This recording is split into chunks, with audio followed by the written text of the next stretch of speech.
They say they go popular, but I'm actually a bit worried. Is this series really popular? And I'm not saying that people are not watching my reviews of it not enough. I'm just worried. Is it really that big popular? I mean, don't get me wrong, it's an awesome series. I'm just worried. But yeah, this is Dr. Stone chapter 30. Nice color page actually. We finally see we see a little bit more futuristic like clothing, especially on Koaku. I say. But this chapter in itself is pretty much a very dark one. Ginro finally gets his silver spear, but it was not for the kindness of his heart that Senku did that. No, that was for something completely different. As they begin to travel, because according to them, Senku, that spear is going to be used to protect them from something. They go through the different valleys where Senku reveals that this silver spear will be a beacon, so to speak. Well, not a beacon. It will be a detector, an amateur detecting that if it turns black, then Ginro have only seconds to pull back, and otherwise he will die. Because in the end, what they're searching for is the acetic acid. It's not acetic acid, pneumatic acid. They get to a place where they find no fish in the water, where it's emerald green. Finally, after a while, they reach a very different place, which in one eyes actually looks pretty beautiful. It's actually so beautiful that Ginro imagines a sexy, lightly dressed angel. They are at an emerald green spring, and it shines with a green color.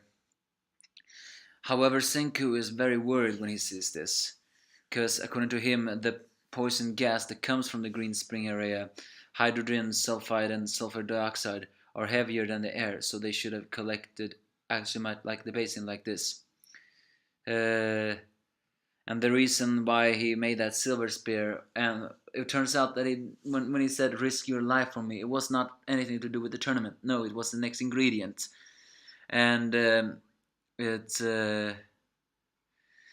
and the silver will react to the poison, and if it turns black, then that means it's very heavy in the air. Ginro himself gets enchanted by this imaginative, seductive lady, almost like I think a siren, and the spear lightly touches an invincible gas and begins to turn it back as Koaku managed to pull back Ginro in the last seconds. Unfortunately, crows flies near, and they all fall into the place, the same kind of birds that actually pooped on him. As Ginro imaginatives, the lady suddenly pulling up a scary face and giving eternal slumber. The birds that fell into the acid gets burned away. Turns out this green place is not a spring water. It's a forbidden nectar, as Senku calls it. One of the most fundamental cores in all chemical industry. Sulfuric acid, which is their next goal. Yeah, that turns out that this journey is not going well. It wasn't easy to begin with, but now it suddenly takes a very dark, dangerous turn. And poor Ginro, well, he is traumatized by this. Not to mention the fact that his precious silver lance is now completely black. And unfortunately, they need that sulfuric acid. Otherwise, they cannot make the base of the chemistry in order to cure Ruri's illness. However, it's getting close to that poisonous gas is extremely difficult, as Senku reveals a story on when a professor and some students got close to an area where they investigated sulfuric acid, and when the professor bent down to touch his knees, he had died, just like that.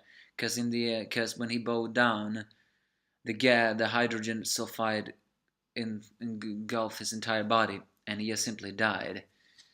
That's the power of hydrogen sulfide and alchemy made, so to speak. In the end, it doesn't matter how fast or athletic a person is. Anyone can die like that if they cannot deal with it. And we have that in Mother Nature too, although a little bit rarer.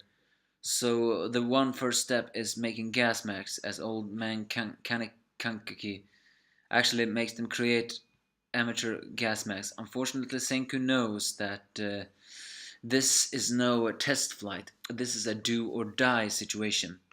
So before they decide to do this mission, he tells Chrome that he needs to stay here. Not only because if the worst happens, he needs to save Ruri, but also because he needs someone to carry on his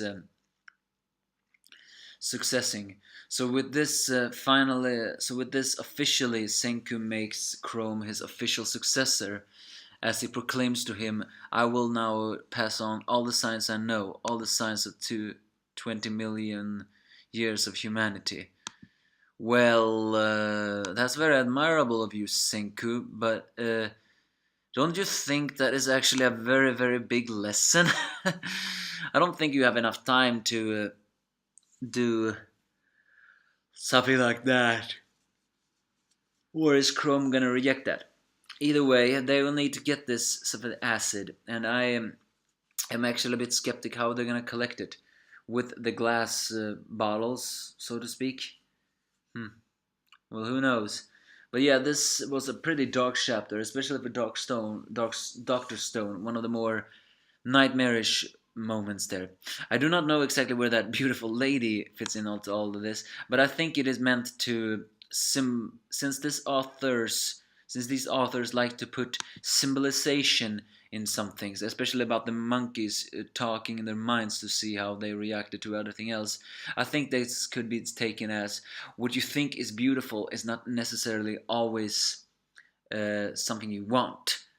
So yeah, it's a little bit imaginative there, but it was good. Still, though, passing on the successors, is Senku already willing to die? You give me a false if you have any.